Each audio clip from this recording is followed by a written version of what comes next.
चलिए, विजिबिलिटी है डिजिपैड की और मेरी दोनों की, ठीक है। Am I visible? Yes ma'am. Okay, चलो स्टार्ट करते हैं। एडी करंट्स, ठीक है, एडी करंट्स। एडी करंट्स को पढ़ते हैं। एडी करंट्स क्या होता है? अभी तक आपने किस किस तरीके से करंट हमने बना के देखा है, वो देख लेते हैं एक बार छोटा सा जल्दी से। हमने क्या देखा था?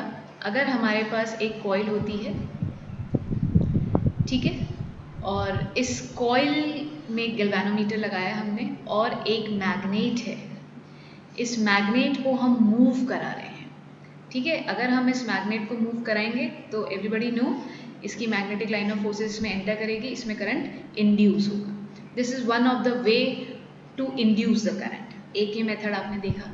दूसरा मेथड आपने क्या देखा? If there is a coil which act as a primary coil, जिसके अंदर आप सोर्स ऑफ इलेक्ट्रिकल एनर्जी देते हो, और जैसे ही और इसके जस्ट पास में आप एक और कॉइल रखते हो जिसको हम सेकेंडरी कॉइल बोलते हैं, और इसमें आपने गैल्वेनोमीटर लगाया, और जैसे ही आप करंट ऑन करोगे तो करंट की value for a nano second it will increase. तो मैंने आपको क्या बताया था, हम स्लो मोशन में कंसिडर करते हैं कि 0 से मैक्सिमम वैल्यू होने में वो जो नैनो सेकेंड लगेगा, उतने से टाइम पीरियड के लिए यहाँ पे magnetic line of forces very करेगा, जिसके कारण गैल्वेनोमीटर आपको आईज ब्लिंक करने में वजह जितना टाइम लगता है ना, उससे कम टाइम के लिए गैल्वेनोमीटर आपको ऐसे रीडिंग देगा। आपने देखा मेरा हाथ ऐसे हुआ और नहीं भी, तो ये ऐसा क्यों हुआ? ध्यान दीजिए, ऐसा क्यों हुआ? बिकॉज इनिशियल 0 से मैक्स आने के लिए जो टाइम पीरियड था वो नैनो था, और उसके बाद करंट कितना हो गया? मैक्सिमम हो गया। तो इधर जो मैग्नेटिक लाइन ऑफ फोर्सेस जो एंटर कर रही है वो फिक्स्ड हो गई है, कांस्टेंट हो गई है, तो करंट की वैल्यू कांस्टेंट हो गई है, और इन करंट प्राइमरी करंट कांस्टेंट हो गया है। वो प्राइमरी करंट अब इसके अंदर number of magnetic line of forces same होने के कारण इसमें सेकेंडरी में इंड्यूस करंट नहीं होगा। So that is the reason इसने शो किया for a nanosecond, because उतने ही टाइम पीरियड के लिए करंट की वैल्यू 0 से मैक्सिमम हुई थी। सो this is one of the method, second method, जिसके कारण आप क्या कर सकते हो? करंट को इंड्यूस कर सकते हो। आज हम फाइनली देखते हैं आखिरी method. This is the another method जिसके कारण भी करंट प्रोड्यूस होता है। देखना जरा, मैं इस केस में क्या ले रही हूँ। इस केस में पहले मैं आपको एक डायग्राम बना के दिखाती हूँ। ये नॉर्थ है ना, और ये साउथ है। नॉर्थ और साउथ के बीच में मैंने एक कंडक्टर की डिस्क ली है, ठीक है, कंडक्टर की प्लेट ली है। This is conductor plate, conducting plate, और डिस्क को इमेजिन करना है। आपके घर में आपको क्या करना है? जैसे कॉइन होता है, कॉइन क्या होता है? एक मेटल का एलॉय का डिस्क ही होता है, या फिर स्टील का जो बर्तन होता है, अगेन वो भी क्या होता है? एक कंडक्टर के जैसे बिहेव कर सकता है। इस केस में बताऊंगी अभी आपको। तो हमें क्या लेना है? फ्लैट डिस्क लेनी है, और इस फ्लैट डिस्क को ऊपर नॉर्थ है और नीचे साउथ है, इसके बीच में मैं ऐसे मूव करा रही हूँ, ठीक है, ऊपर नीचे ऐसे मूव करा, नॉर्थ ऊपर है, साउथ नीचे है। अब इस प्लेट को मैं मूव कराऊंगी। अगर आप अपनी बुक के अंदर ये देखेंगे तो there is magnet north here, south here, और एक डिस्क को लेके आप इसके अंदर इन दो मैग्नेट्स के बीच में ऐसे मूव कराओगे तो होगा क्या? It is a disc, it is a flat plate, imagine करो। तो व्हाट यू विल नोटिस, ये अब हम नोटिस क्या करेंगे? जब ये अंदर जा रही है, जब ये अंदर जा रही है, तो आप बताओ मैग्नेटिक लाइन ऑफ फोर्सेस कहाँ से कहाँ होती है? नॉर्थ टू साउथ होती है। ये नॉर्थ टू साउथ बन रही है। आप क्या नोटिस करोगे? इस कंडक्टिंग डिस्क जो जब ये अंदर घुसेगी तो इसमें करंट प्रोड्यूस होगा, और इस बार करंट पता है ऐसा होगा जो आपने आज तक नहीं देखा है, दैट इज सर्कुलर करंट, ठीक है। इस सर्कुलर करंट को हिंदी में ये किसके जैसा होता है? पानी के अंदर भंवर होता है, ठीक है, पानी के अंदर जो भंवर होता है, व्हर्लपूल होता है, उसको एडीज भी बोलते हैं। And this current is just like वो भंवर, जैसे कि when you throw a stone in a water it form ripples. Can you imagine ripples को? एग्जैक्टली इस बार आपके क्या बनेंगे, ये कॉन्सेंट्रिक सर्कल्स बनेंगे। ये कॉन्सेंट्रिक सर्कल क्या रिप्रेजेंट कर रहे हैं? इधर करंट रिप्रेजेंट कर रहे हैं। और ये करंट कैसे प्रोड्यूस कर रहे हो? कोई सोर्स नहीं है, सिर्फ दो मैग्नेट है और इन दो मैग्नेट के बीच में आप एक कंडक्टर जिसको सिर्फ मूव करा रहे हैं। इस कंडक्टर को हम ऐसे मूव करा रहे हैं। In my diagram it is moving horizontally because ऊपर नॉर्थ है और नीचे साउथ है, तो it is moving like this. तो जब वो पास आ रहा है उसमें कॉन्सेंट्रिक सर्कल्स बन रहे हैं जिनका डायरेक्शन क्या होगा वो हम सीखने जा रहे हैं। पहले आपको क्या देखना है, व्हाट इज द सोर्स, इधर कैसे करंट पर। फर्स्ट केस, ये पहला केस हमने बहुत बार देख लिया कि इधर हमने मैग्नेट को मूव कराया तो कॉइल के अंदर करंट आया था। इधर प्राइमरी और सेकेंडरी देख लिया। ये जो तीसरा केस है इसके अंदर आप कंडक्टर को मूव करा रहे हो और कंडक्टर की शेप कैसी है? It is in a shape of a flat plate और फ्लैट डिस्क, और जिसमें आप क्या देखोगे, उसके अंदर कॉन्सेंट्रिक सर्कल की फॉर्म में करंट इंड्यूस होगा। उस कॉन्सेंट्रिक सर्कल्स, ये जो सर्कल में जो करंट बने हैं उनको हम एडी बोलते हैं, एडी करंट बोलते हैं, जिसको आप किससे रिलेट कर रहे हो? हिंदी में पानी के अंदर जब भंवर उठता है, ठीक है, हिंदी में भंवर बोलते हैं उसको, वर्लपूल बोलते हैं। और when you throw a stone in a water it form ripples. तो इस फॉर्म में आपका करंट बन रहा है और इस करंट को, इस पर्टिकुलर सर्कुलर फॉर्म में जो करंट बन रहा है इसको आप एडी करंट बोलते हैं। अब आपके दिमाग में नेक्स्ट क्वेश्चन ये आता है कि ma'am what is the direction of current, current का डायरेक्शन क्या है? ध्यान से देखेंगे, मैं फिर से डायग्राम बनाती हूँ। This is my north, this is my south. ये जब अंदर घुस रहा है और ये जब बाहर निकलेगा, ये अंदर घुस रहा है और ये बाहर, ठीक है। मैग्नेटिक लाइन ऑफ फोर्सेस कहाँ से कहाँ जा रही है? North to south. आपको क्या करना है? कॉन्सेंट्रिक सर्कल्स, करंट का डायरेक्शन आपको पता है। क्या पता है? जब ये अंदर जाएगा तो करंट अपने कॉज को, इंड्यूस करंट अपने कॉज को अपोज करेगा। कैसे अपोज करेगा? अगर ऊपर नॉर्थ है तो वो इधर भी क्या बनाएगा? नॉर्थ बनाएगा। क्या बनाएगा? नॉर्थ बनाएगा। नॉर्थ को आप लिखो, ये मैंने लिखा नॉर्थ। नॉर्थ के अंदर करंट किस तरीके से होता है? हाथ घुमाओ अपना ऐसे, ये नॉर्थ किस डायरेक्शन में जा रहा है? This is in anti clockwise.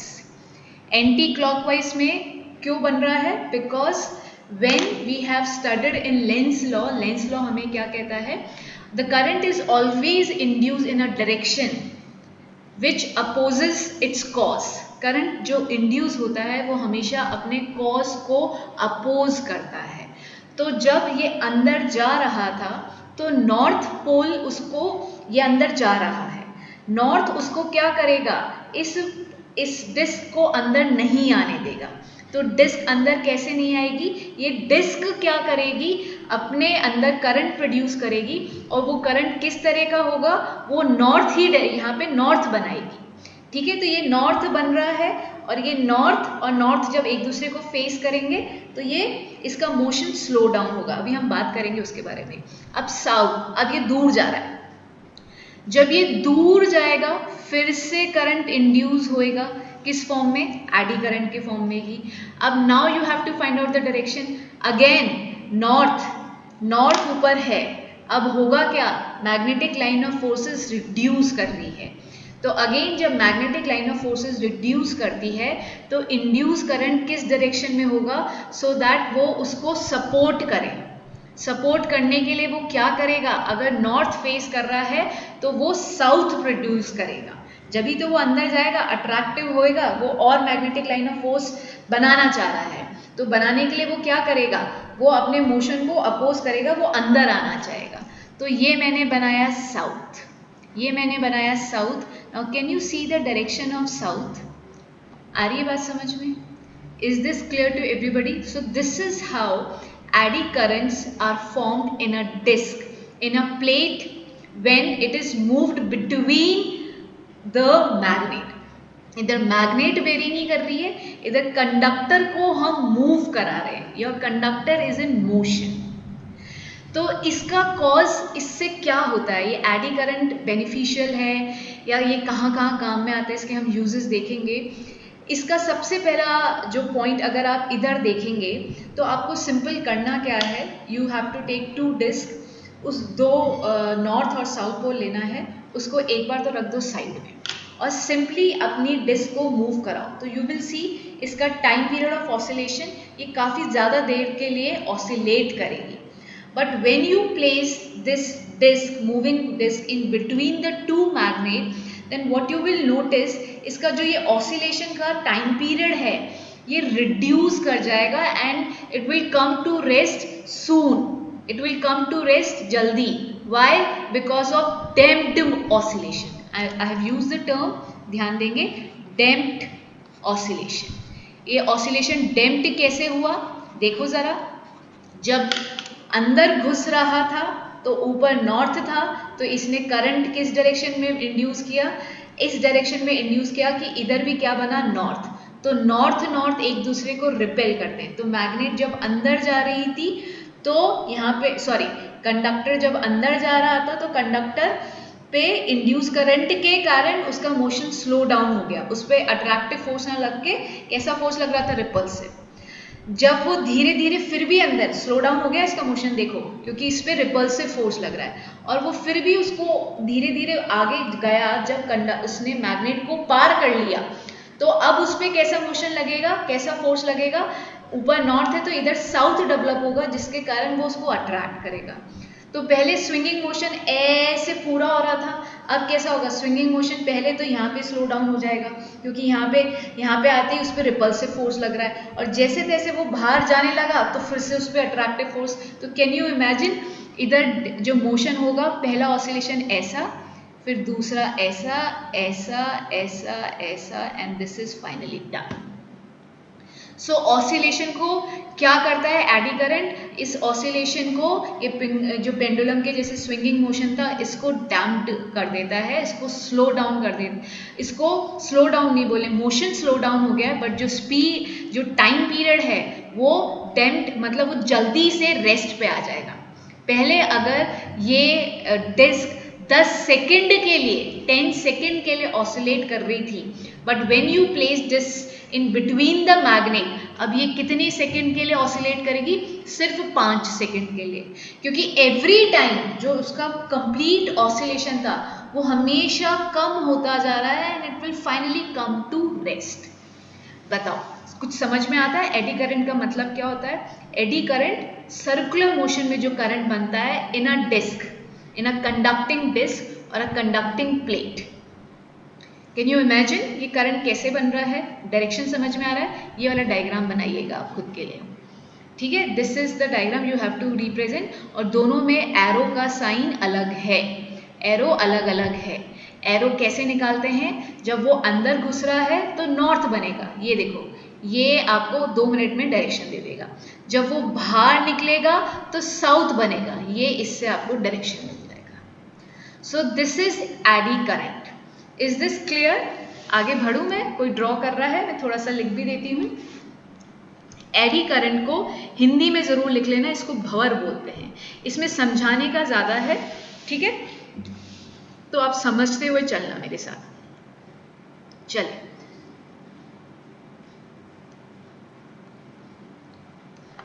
Now, अभी अब तक हमने डिस्कस किया what is eddy current. Eddy current क्या होता है हमने देख लिया, पहले क्वेश्चन का आंसर मिल गया है, ठीक है.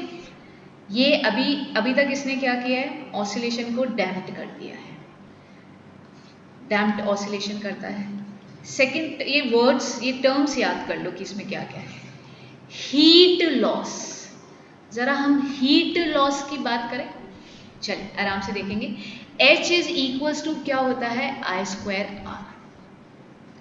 ये आपकी डिस्क का, आपकी प्लेट का ये पूरा एरिया है, ठीक है, इस पूरे एरिया के अंदर ये वर्लपूल्स बन रहे हैं, ये कॉन्सेंट्रिक सर्कल्स बन रहे हैं जिनको हम एडी बोलते हैं।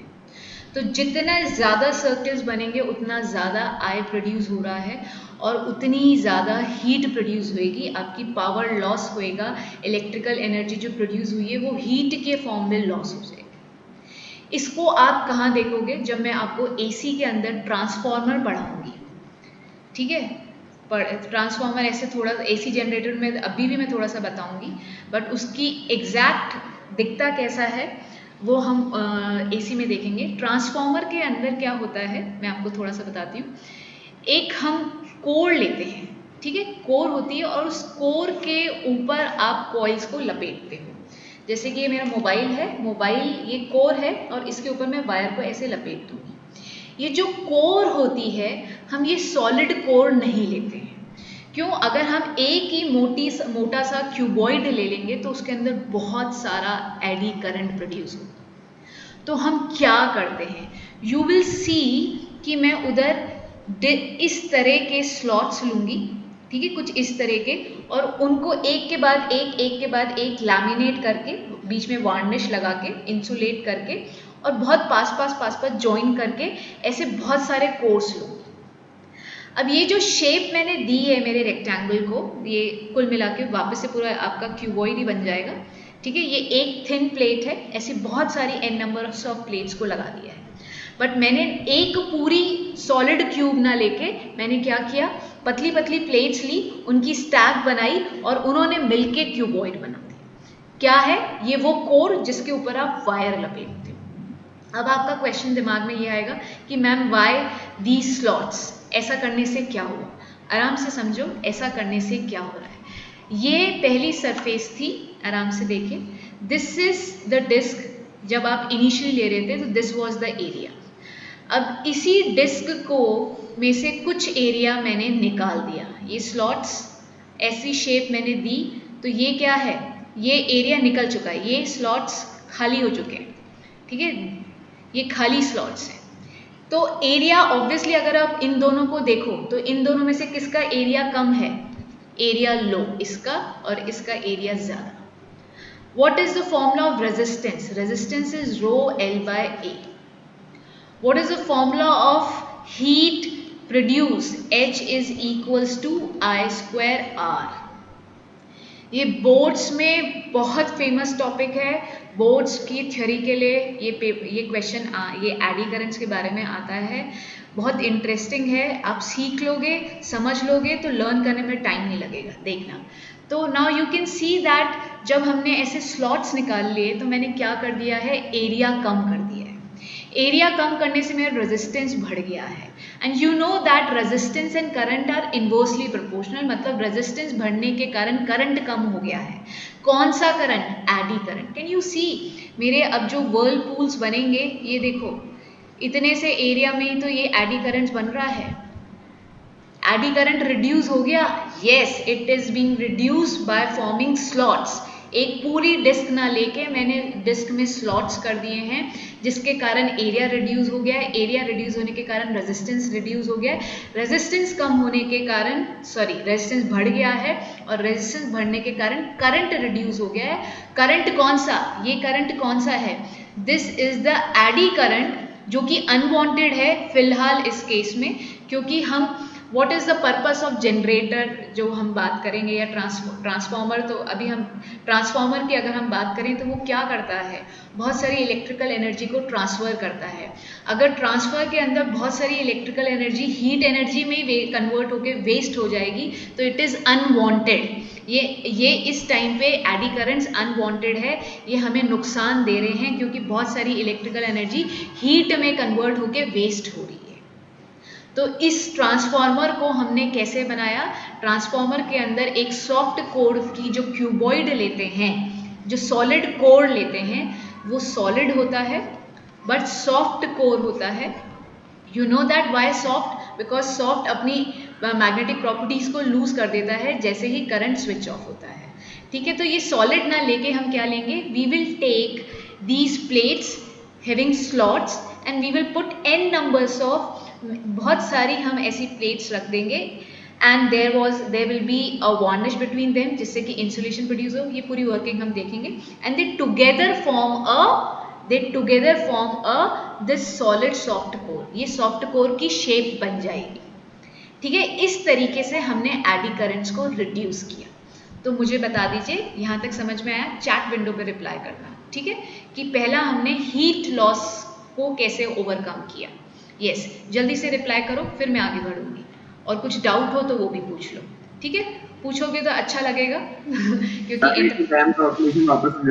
यस वेदांत, तुम मेरे को खुश कर देते हो मुझसे डाउट पूछ के। चलो देखो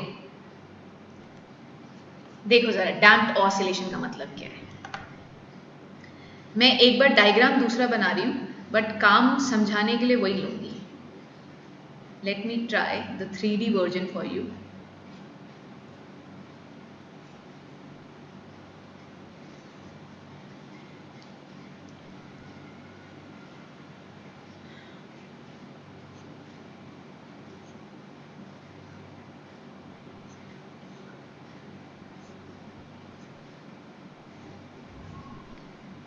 ठीक है, ये मैं बस आपको ये समझाना चाह रही हूँ कि ये इस तरीके से ऑसिलेट करेगा इन बिटवीन।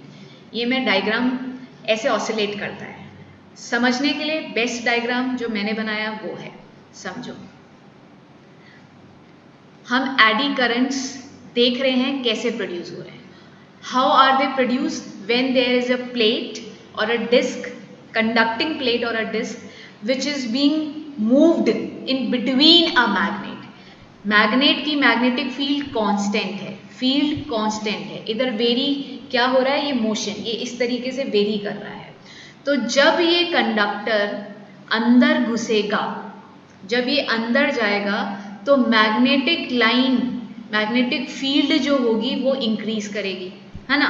क्योंकि जैसे जैसे धीरे अंदर जा रहा है वैसे वैसे मैग्नेटिक लाइन ऑफ फोर्सेस बढ़ रही है।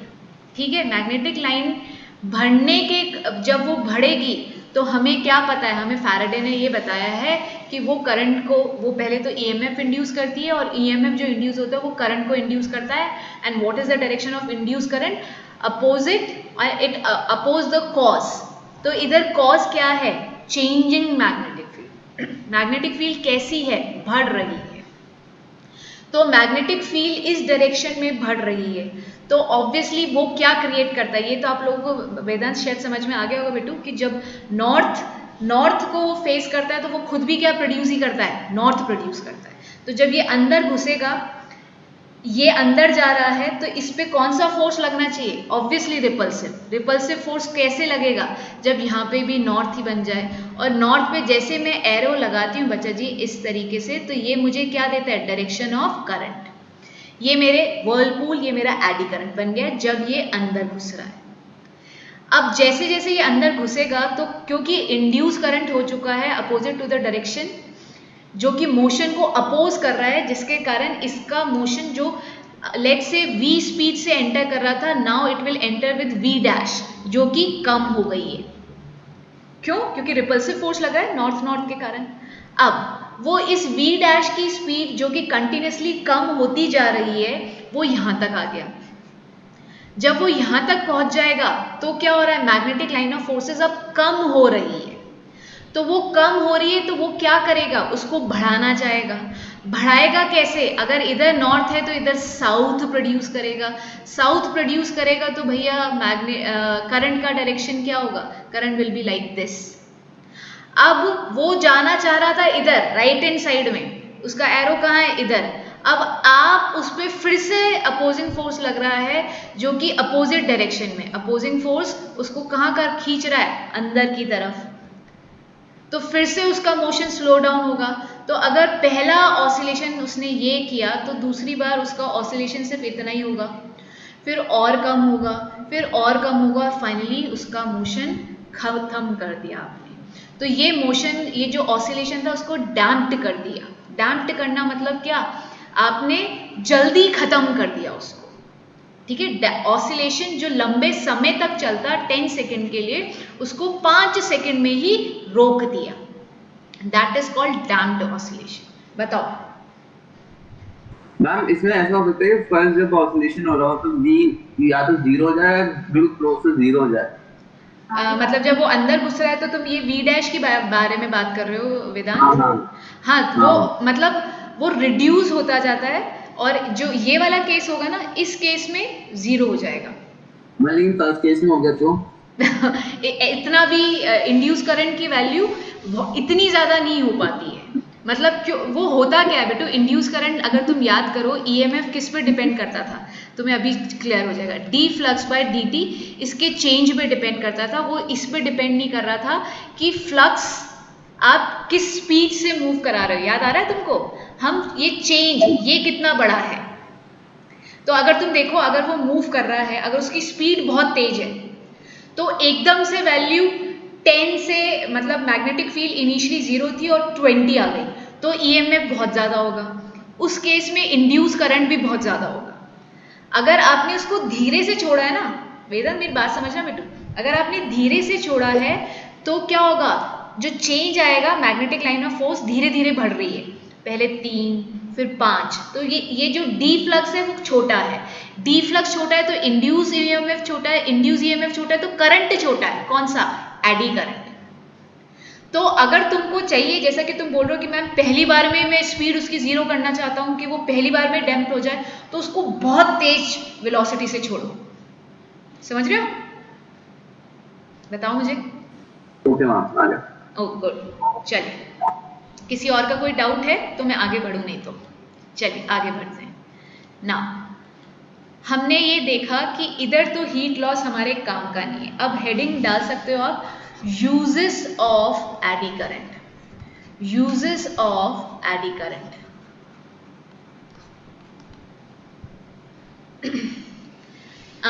सब लोग कभी ना कभी प्लेन में या ट्रेन में तो ट्रैवल किया ही हुआ है, तो आपने सेंसर जो मशीन जो लगी होती है, सेंसर्स जो होते हैं, या तो आप वो इस डोर के को पास करते हो, ठीक है, ये बुक में नहीं है, ये मैं आपको समझा रही हूँ, समझने की कोशिश करना, ठीक है। ये डोर होता है और इस डोर के अंदर एक रेड लाइट होती है और एक ग्रीन लाइट होती है, ठीक है। ये रेड लाइट होती है आपकी और ये ग्रीन लाइट होती है। और जैसे ही अगर आप इस डोर को पार करते हो, जब आप पार करते हो, if you have a metal coin, आपके पॉकेट के अंदर एक मेटल का कॉइन है या कुछ भी एनीथिंग रिलेटेड टू मेटल है, तो ये रेड वाला बिप बिप चालू हो जाएगा।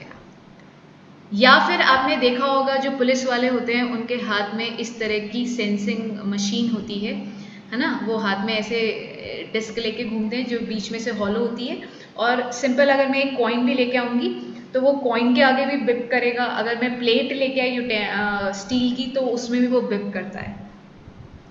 तो अब ये सेंसिंग मशीन जो है ये कैसे काम करती है, this is one of the utility of eddy current, ठीक है। ये सेंसर जो सेंसिंग मशीन है ये एडी करंट पे बेस्ड है। चलो पढ़ते हैं समथिंग न्यू जो आपने आपकी बुक में भी नहीं है, ठीक है। ये देखो, ये एक डोर के अंदर करंट प्रोड्यूस कर रहा है, ठीक है। इसके अंदर आप करंट दे रहे हो जिसको हम प्राइमरी करंट जिसको हम बोलते हैं ट्रांसमीटर, ठीक है। ये लेफ्ट वाले डोर के अंदर करंट है ट्रांसमीटर, जो करंट को ट्रांसमिट करता है। ये करंट कंटिन्यूसली चेंज हो रहा है। इस करंट के कारण इस डोर के अंदर भी करंट इंड्यूस होता है ना। ये इसकी मैग्नेटिक लाइन ऑफ फोर्सेस होगी, ये मैग्नेटिक लाइन ऑफ फोर्सेस इस तक पहुंचती है और करंट इंड्यूस होता है। अभी कोई बंदे को हम पास नहीं करा रहे, उससे पहले की बात बता रही, जब कोई बंदा इस डोर से गया नहीं है उस बारे में बात कर रहे हैं। तो ऑब्वियस सी बात है, जिस डायरेक्शन में इसमें करंट इंड्यूस हुआ है ये उसके अपोजिट डायरेक्शन में करंट प्रोड्यूस करेगा, जिसको ये रिसीव करता है, इसको बोलते हैं रिसीवर, ठीक है। तो ये रिसीवर एंड के करंट की वैल्यू हमको पता होती है। देयर इज अ मशीन जिससे हमको पता होता है कि ट्रांसमीटर में कितना आपने करंट वेरी किया है और उसके कारण रिसीवर कितना करंट रिसीव कर रहा है या करंट इंड्यूस कर रहा है। चलिए, अब हम इन दोनों के बीच में एक बंदे को भेजते हैं जिसके पास समथिंग रिलेटेड टू मेटल है। अब जब something related to metal let's say ये है, अब क्या होगा, क्योंकि ये बंदा जब पास कर रहा है, this is disc, metal disc जो उसकी पॉकेट के अंदर है, ठीक है, एनीथिंग मेटल का, तो अब ट्रांसमीटर वाले डोर से के और रिसीवर वाले डोर के बीच में एक पहले मेटल आ गया है, तो इस ट्रांसमीटर की मैग्नेटिक लाइन ऑफ फोर्सेस पहले किसको मिलेगी, पहले ये इस डिस्क प्लेट को, डिस्क मेटल को मिलेगी, जिसके कारण इस डिस्क के अंदर करंट इंड्यूस होगा, जो कि ऑब्वियसली कौन से डायरेक्शन में होगा, opposite to the direction in which transmitter के करंट का डायरेक्शन है। अब ये क्या करेगा, इसके अंदर जो करंट है वो इंड्यूस हो रहा है, कंटिन्यूसली चेंज हो रहा है, जब इसके अंदर करंट की वैल्यू धीरे धीरे बढ़ रही है तो इसकी मैग्नेटिक लाइन ऑफ फोर्सेस इसमें एंटर करेगी, इसमें जब एंटर करेगी वो अब इसके अपोजिट डायरेक्शन में करंट प्रोड्यूस करेगा। कैन यू सी, अब करंट का डायरेक्शन क्या होएगा, ये होगा, अपोज करेगा, तो रिसीवर एंड में करंट की वैल्यू विल डिक्रीज, और जैसे ये करंट की वैल्यू डिक्रीज होएगी ना, आपकी जो ऊपर की मशीन है ना, ये बिप बिप चालू कर देगी, ये रेड वाला बटन बच जाएगा और आपको बता देगा कि the person who is entering, who is passing through this door has got something related to metal. बताओ, ये फैक्ट समझ में आया? This is very interesting. मैं आपको रिलेट करवा के बता रही हूँ कि एडी करंट से हमने, देखो ये कैसे सेंसर मशीन बनाई है आपकी, जो आप सब लोगों को पता है, आप देखते हो आवाज आती है।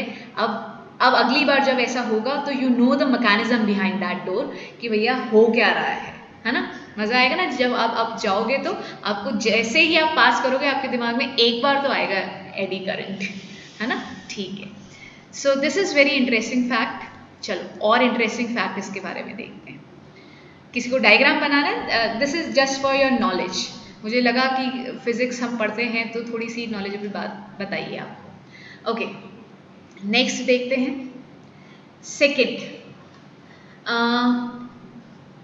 Heat furnace. हीट फर्नेस क्या होता है? Now this is the use, हम एक बहुत अच्छे यूज बात कर रहे हैं इसके। जब हमें बहुत मेटल्स को पिघलाना होता है, बहुत ज़्यादा हीट एनर्जी देनी होती है, तो हम जो फर्नेस होते हैं, ये फर्नेस जिनके अंदर आपने मेटल रख दिया है, इट कंटेन मेटल, इस मेटल को आपको पिघलाना है, तो उस फर्नेस के इस तरफ इस तरफ इस तरफ इस तरफ और बीच में आपने मेटल रखा है, आप ये चारों तरफ से क्या प्रोवाइड करते हो, वेरिएबल, यहाँ पे मैग्नेटिक फील्ड लगा देते हो, जिसके कारण क्या होता है, इसके अंदर एडी करंट प्रोड्यूस होता है। And you know that eddy current का क्या प्रोड्यूस करता है, हीट प्रोड्यूस करता है। तो आप इतना ज़्यादा एडी करंट प्रोड्यूस करवाते हो, ये फर्नेसेस बहुत मोटे मोटे लेते हैं, बिकॉज जितना थिक होगा, आप याद करो ट्रांसफार्मर के केस में मैंने सॉफ्ट आयरन को प्लेट्स में कन्वर्ट किया था, बिकॉज मुझे एडी करंट को, हीट लॉस को कम करना था। अब इधर मैं क्या चाहूँगी, मुझे enormous amount of heat energy चाहिए जिससे कि ये मेरा मेटल पिघल जाए, इट शुड स्टार्ट मेल्टिंग। तो उसको मेल्ट करने के लिए जिस फर्नेस के अंदर डालती हूँ, उनकी जो वॉल्स होती है वो बहुत थिक होती है, तो जितनी ज़्यादा थिक वॉल्स होगी उतना ज़्यादा एडी करंट प्रोड्यूस होगा, और जितना ज़्यादा एडी करंट प्रोड्यूस होगा उतना ज़्यादा हीटिंग इफेक्ट ज़्यादा होगा। हीट अगर ज़्यादा प्रोड्यूस होगी तो ये मेटल मेल्ट हो जाएंगे, और ये जो मेटल्स है उससे आप एलॉय बना सकते हो। This is one of the use how to form alloy with metals. ठीक है, तो जो इतनी हीट चाहिए इसके लिए आपको कोयला वोयला कुछ नहीं जलाना है, सिंपल कर, आपको क्या करना है, आपको एडी करंट का सोर्स चाहिए। तो दिस इज हाउ आपने अपने sources, natural source of energy को क्या किया है, प्रिजर्व कर लिया ना। आप इलेक्ट्रिकल एनर्जी तो अब तो बहुत आसानी से मिलती है, all because of Nicholas Tesla. अभी बताऊंगी थोड़ा सा उसके बारे में भी।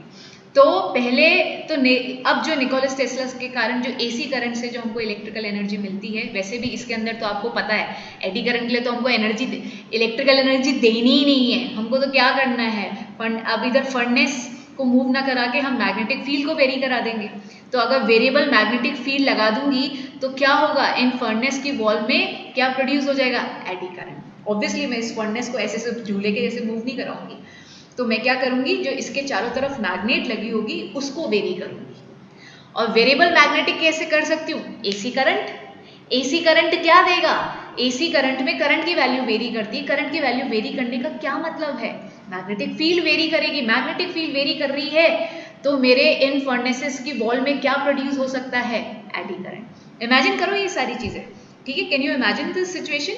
अब मैं बड़ी बड़ी मैग्नेट कहाँ से लेके आऊंगी, कैसे लगाऊंगी, तो मैंने मैग्नेट ना लाके I will there will be some AC current, AC that is variable current, changing current. उस चेंजिंग करंट के कारण मैग्नेटिक फील्ड लाइंस प्रोड्यूस होंगी जो कि कंटिन्यूसली वेरी करेगी, जिसके कारण इन फर्नेस की वॉल में एडी करंट प्रोड्यूस होगा। और ये वॉल मैंने बहुत मोटी मोटी बनाई है जिससे कि बहुत सारी हीट प्रोड्यूस होगी। जितनी ज़्यादा हीट प्रोड्यूस होगी वो मेरे मेटल को मेल्ट कर देगी और उससे मैं एलॉय बना पाऊंगी। सो this is use in heating the furnaces, जिससे कि आप मेटल को मेल्ट करके एलॉय बनाते हैं।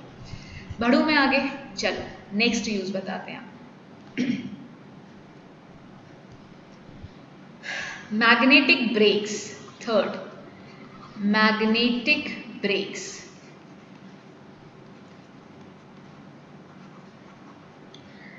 जो ट्रेन्स होती है, इलेक्ट्रिक ट्रेन्स, उनके व्हील्स जो होते हैं,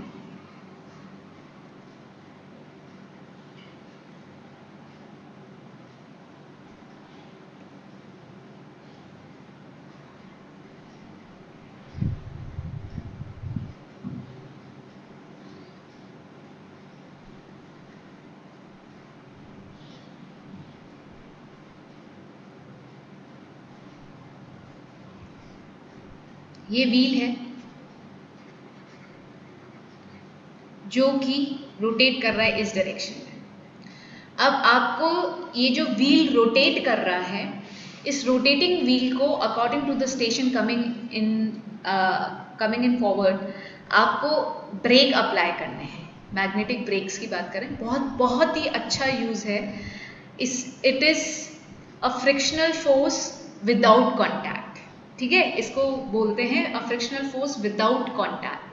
आज का जो करंट, एडी करंट का जो पूरा लेक्चर है ना, इट इज़ क्वाइट इंटरेस्टिंग, क्योंकि हम इसके अंदर फिजिक्स के एक्चुअल यूजेस देख रहे हैं, कहाँ कहाँ हम इसको यूज कर रहे हैं। तो देखो आप, मैंने कुछ क्या बोला, it is kind of friction without frictional force without contact. वाह, कॉन्टैक्ट में ही नहीं है। कैन यू सी, ये जो मेरी कॉइल है और ये जो मेरी व्हील है, they are not in contact, ठीक है।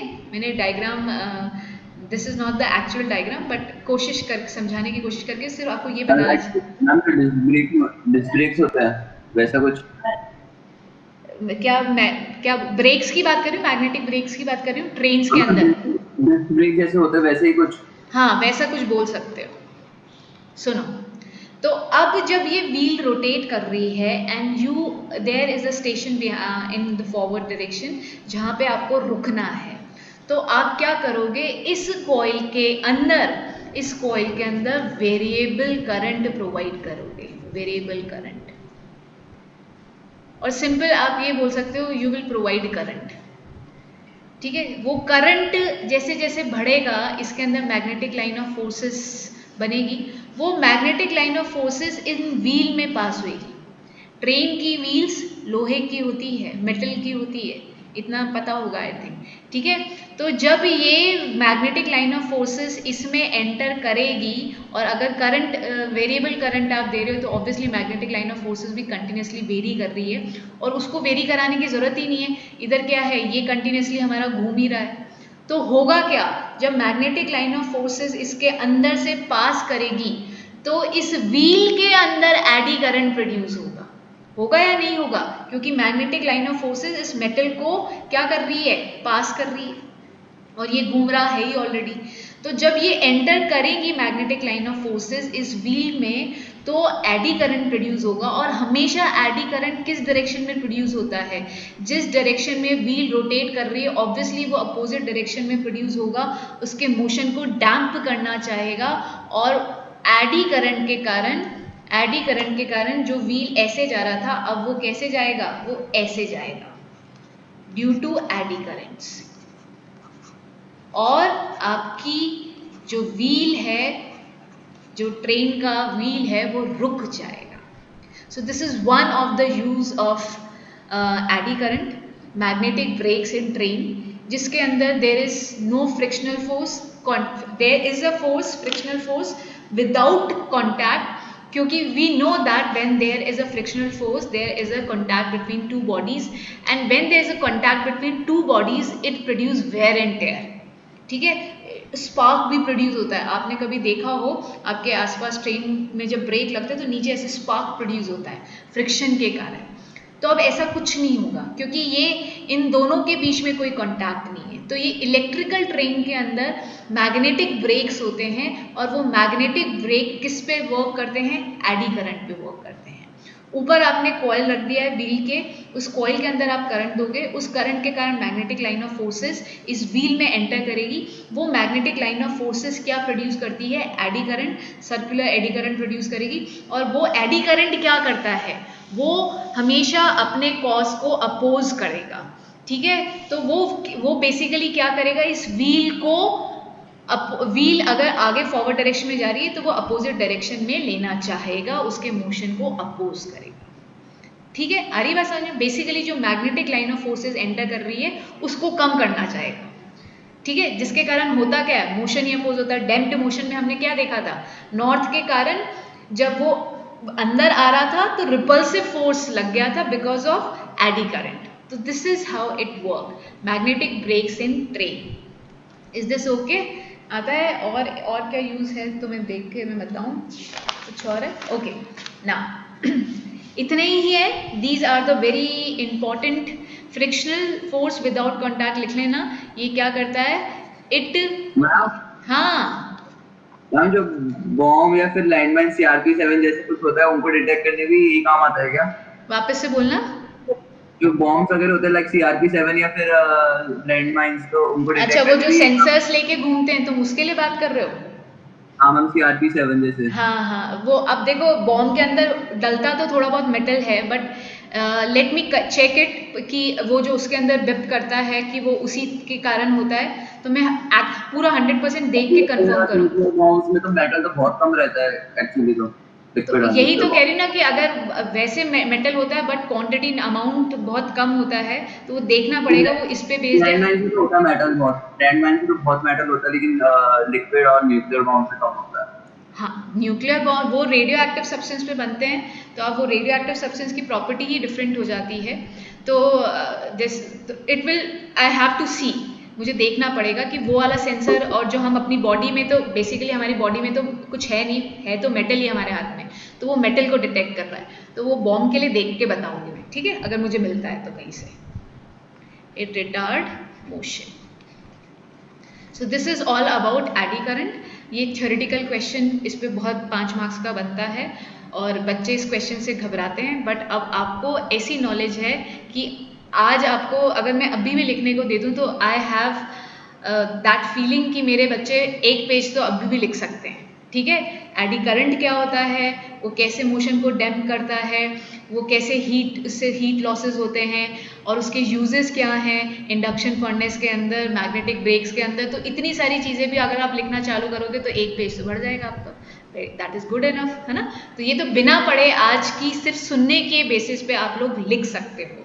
ठीक है, चलिए अब हम आगे AC जनरेटर में थोड़ा सा बता रही हूँ, AC जनरेटर कैसे काम करता है।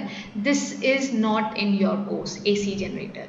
और वैसे तो मुझे अदिति ने पढ़ाने को बोला था, और अदिति ट्रैवल कर रही है। अगर तुम्हें AC जनरेटर नहीं पढ़ना है तो मेरे पास 2-3 बढ़िया क्वेश्चंस हैं। तो अब मुझे चैट विंडो पे ये आंसर कर दो कि मैम वो 2-3 आप क्वेश्चंस करा दो या फिर AC जनरेटर। तो I am open for everything, जल्दी से मुझे रिप्लाई करेंगे। आपको क्या रिप्लाई करना है, क्वेश्चंस और AC जनरेटर, क्वेश्चन और AC जनरेटर, जल्दी से। वेदांत ने अपना आंसर कर दिया फटाफट, और लोग भी कर सकते हैं। अच्छा, AC जनरेटर पढ़ने वाले हैं, ओके। क्वेश्चन, एसी जनरेटर, ठीक है। चलिए, काफ़ी लोग एसी जनरेटर बोल रहे हैं, चलिए पढ़ा देते हैं। एसी जनरेटर बस दिमाग में रखना, जब एसी जनरेटर की हेडिंग डालो ना तो उसमें ऊपर लिख लेना नॉट इन बोर्ड्स 2020-21, क्योंकि तुम लोग 2020-21 में निकल जाओगे, ठीक है। चलो देखो,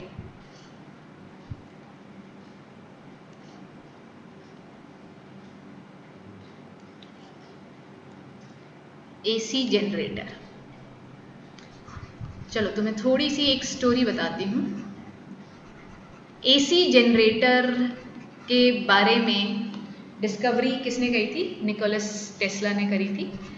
निकोलस टेस्ला, ठीक है, इन्होंने बनाया था एसी जनरेटर। निकोलस टेस्ला के बारे में जाना जाता है, ऐसे बताया जाता है कि वो बहुत ही ज़्यादा इंटेलिजेंट थे, बहुत ही ज़्यादा। और उन्होंने अपना काम चालू किया था किससे? Thomas Edison. थॉमस एडिसन जिन्होंने हमको इलेक्ट्रिकल एनर्जी से रूबरू कराया था, ठीक है। Thomas Edison was the first बंदा जिसके कारण हम इलेक्ट्रिकल एनर्जी हमको मिली थी।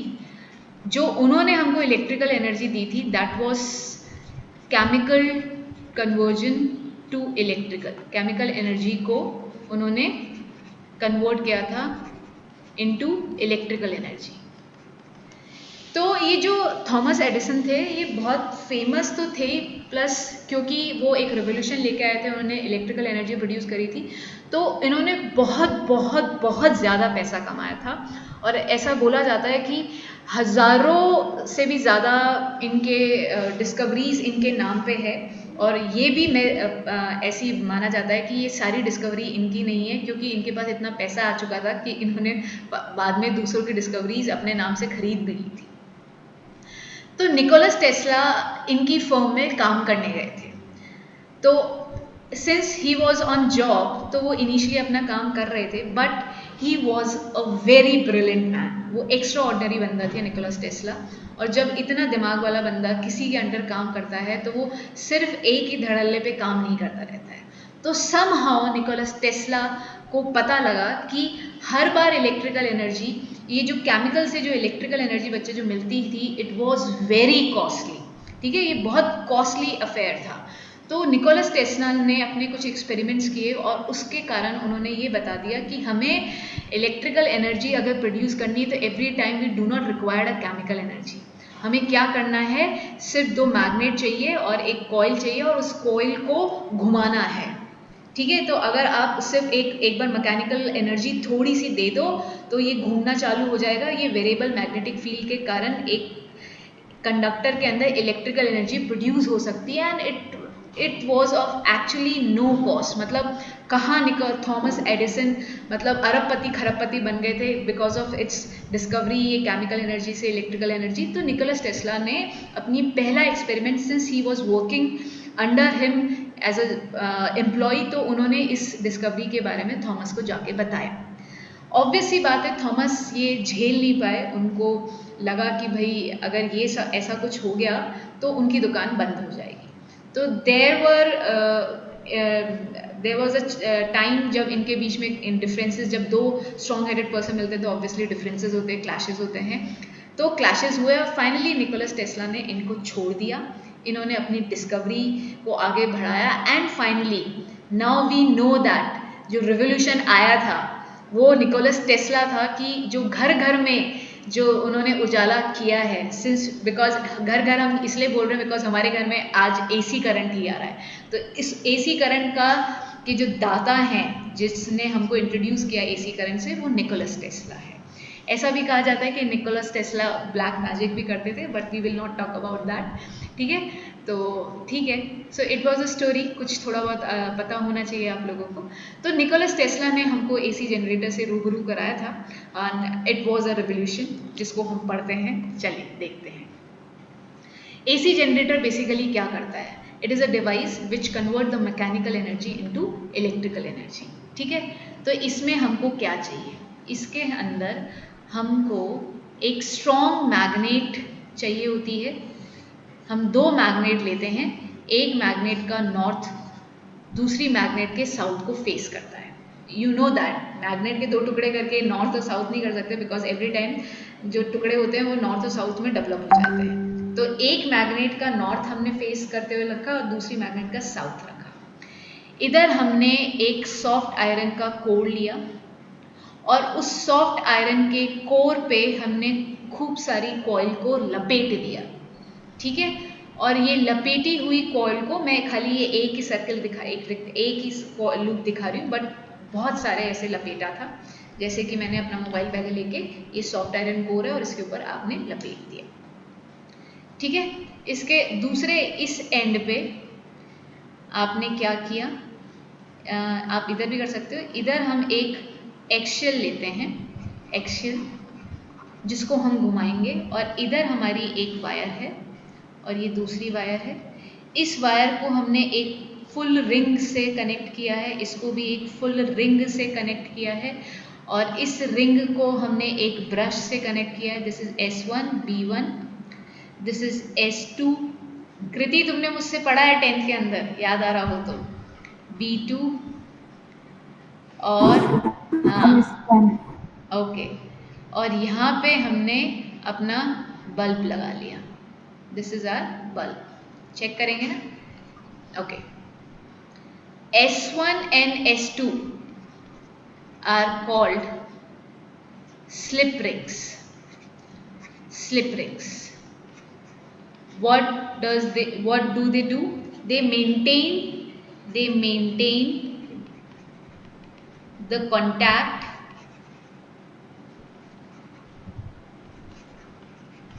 between, इसको हम आर्मेचर बोलते हैं, ये जो रेक्टेंगुलर कॉइल होता है, this rectangular coil is called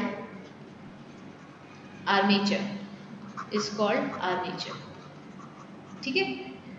maintain the contact between coil and main तो कॉइल और रिंग के बीच में ही होता है। रिंग का पर्पस यही होता है to maintain, slip ring to maintain the contact between coil and ring, ठीक है। मतलब ये कैसे होगा, मेरे पास कुछ गोल है नहीं। जैसे ये आप देखो, ये इस तरीके से कनेक्टेड है। एक्शियल से क्या होता है, एक्शियल से मैं घुमाऊंगी ऐसे ऐसे, इमेजिन करो साइकिल का पैडल, मान लो कि उधर साइकिल का पैडल लग रहा है, दिस इज द साइकिल का पैडल, और उसको आप, ये हैंडल है, इसको आप घुमाओगे।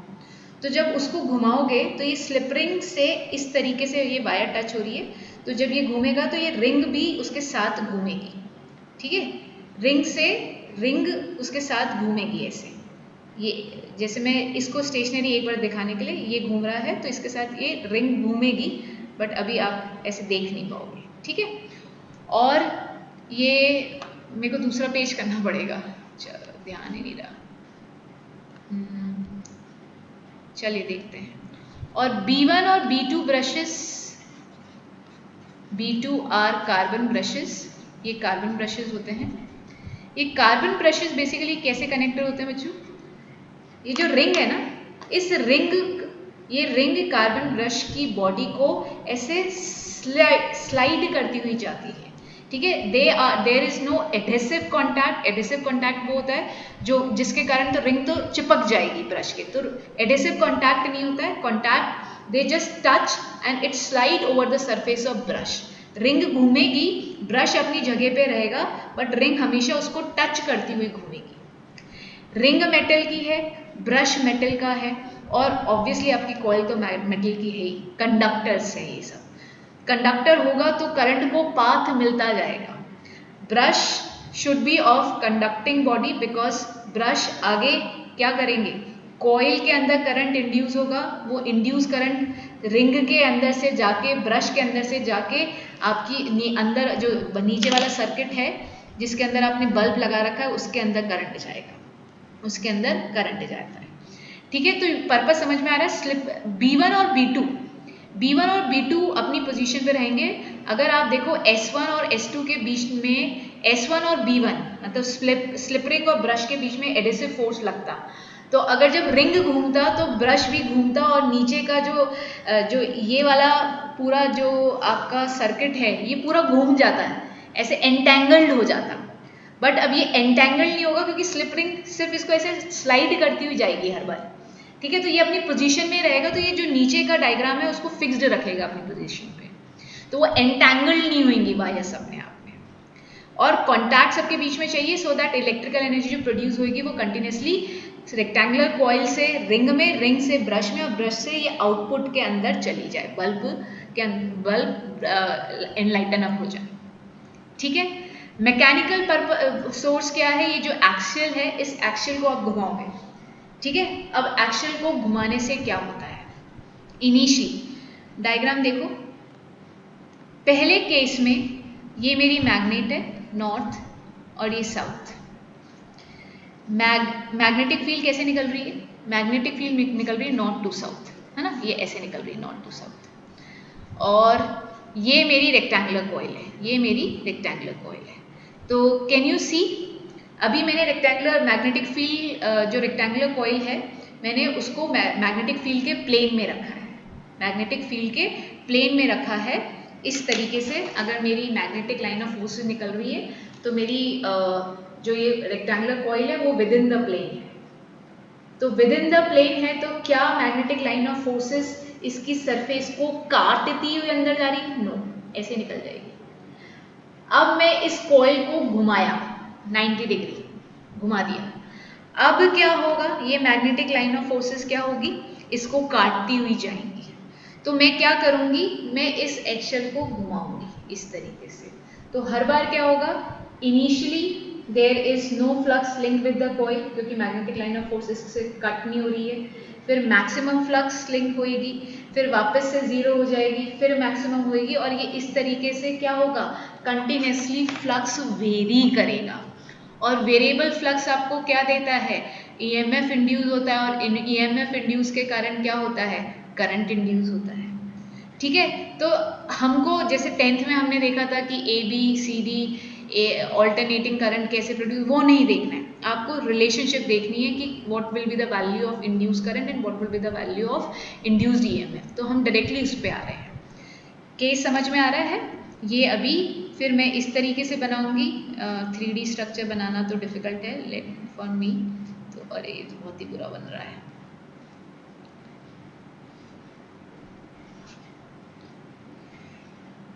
इस केस में अब ये क्या हो गया है, एरिया वेक्टर ऐसे है, ठीक है, और flux magnetic line of forces भी ऐसे ए, और ये फील्ड। इस केस में एरिया वेक्टर 90 डिग्री है, एरिया वेक्टर और फील्ड के बीच में एंगल 90 है।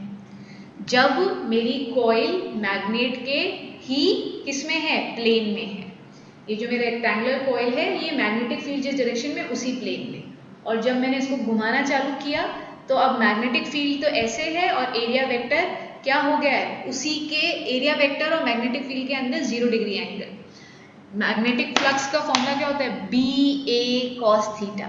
तो initially B A cos 0 degree क्योंकि 90 डिग्री एंगल है, और फिर बी ए कॉस 0 डिग्री, तो उस केस में cos 0 डिग्री इज 1, तो बी ए मैक्सिमम हो जाएगा।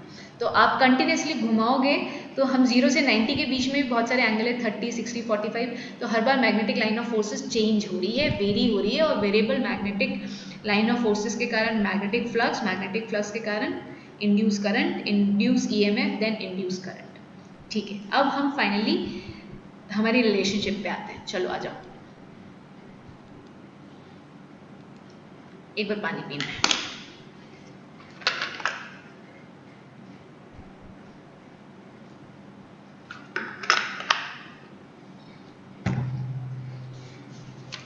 चलो देखो,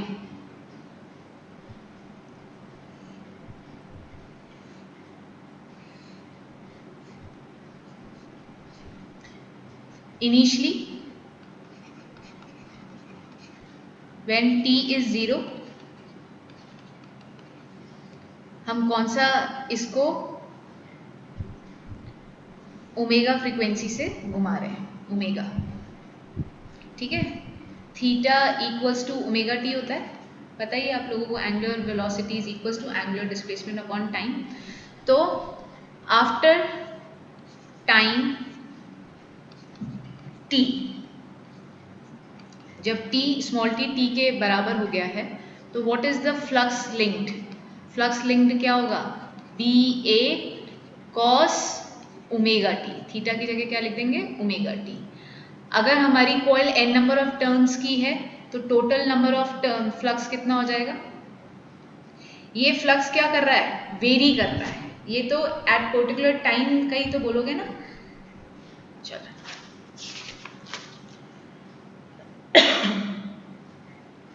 लिख रहे हो? लिखते चलो।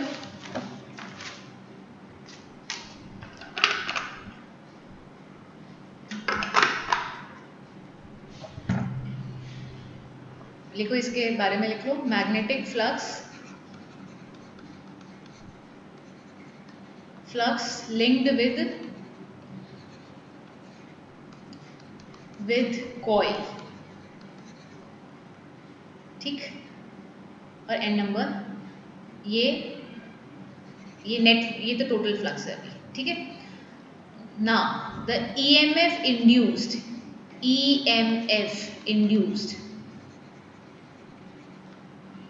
E is equals to minus D total flux upon D T, ठीक है। माइनस डी की वैल्यू कितनी है? N B A cos omega T, है ना। क्या क्या बाहर आ रहा है?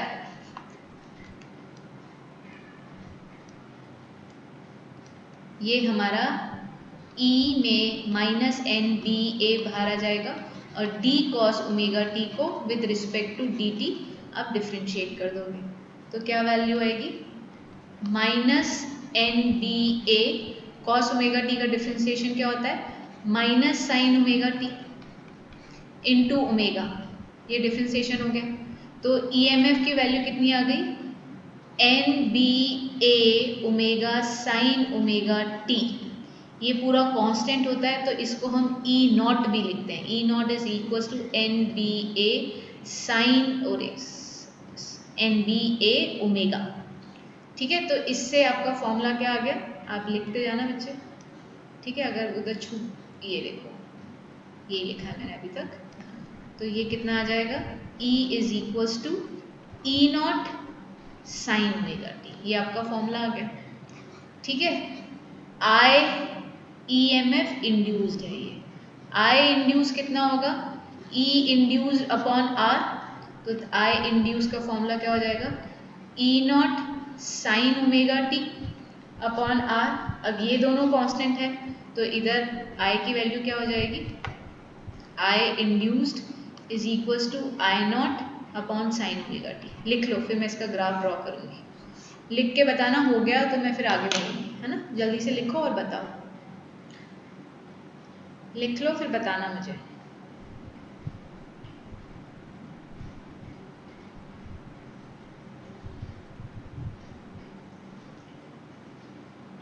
हो जाए तो बताना बेटा।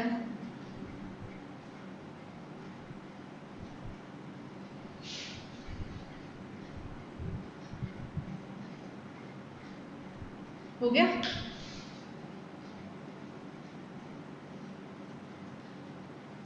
बताओ बताओ जल्दी से, हो गया क्या नहीं? Yes ma'am. ओके चलो देखो जरा इसका ग्राफ देखो। ये आपका करंट यहाँ पे, ठीक है। और ये 0 T/4 T/2 3T/4 और 2T, ठीक है। इसको एंगल्स भी लेते हो। 0 ओमेगा टी की वैल्यू ऐसे रखते हैं ना, अगर तुमको याद हो तो। ओमेगा 2π/T होता है और T जैसे इधर कितना है T/4। अगर ये तुम्हें याद कराने की कोशिश कर रही हूँ तो ये π/2 हो जाएगा, ठीक है। ऐसे 3π/2 आएगा।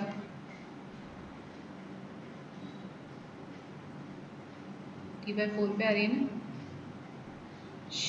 2π आएगी यहाँ पे पाई आएगा, फिर 3π/2 और 2π, ठीक है। तो जब ओमेगा टी टाइम 0 है या एंगल 0 है तो दोनों ही केस में करंट की वैल्यू क्या होगी, 0 होगी। जब टाइम t/4 है या sign omega T pi angle omega T ये पूरा कितना है, π/2 है, तो करंट की वैल्यू मैक्सिमम होगी। वो मैक्सिमम वैल्यू को हमने क्या बोला है, I0। फिर से करंट की वैल्यू डिक्रीज होने लगेगी, फिर अपोजिट डायरेक्शन में इंक्रीज होएगी और फिर से, तो ये क्या बन गया आपका sinusoidal wave diagram. This is your sinusoidal wave diagram. बताओ, ठीक है। तो दिस इज AC जनरेटर। आप AC करंट को प्रोड्यूस किया है। AC जनरेटर क्या करता है, AC जनरेटर एक डिवाइस होती है जो कि मैकेनिकल एनर्जी के थ्रू आपको इलेक्ट्रिकल एनर्जी प्रोड्यूस करके दे देता है। And it was a revolution, ठीक है। ये बहुत बड़ा रेवोल्यूशन था। आज हर घर में जो इलेक्ट्रिसिटी आ पाई है, just because of Nicholas Tesla, just because of Nicholas Tesla, because जो थॉमस एडिसन के कारण जो हमको केमिकल से इलेक्ट्रिकल एनर्जी मिलती थी वो बहुत कॉस्टली होती थी, हर एक जना अफोर्ड नहीं कर सकता था, ठीक है। तो बताओ, क्या ये बात समझ में आती है?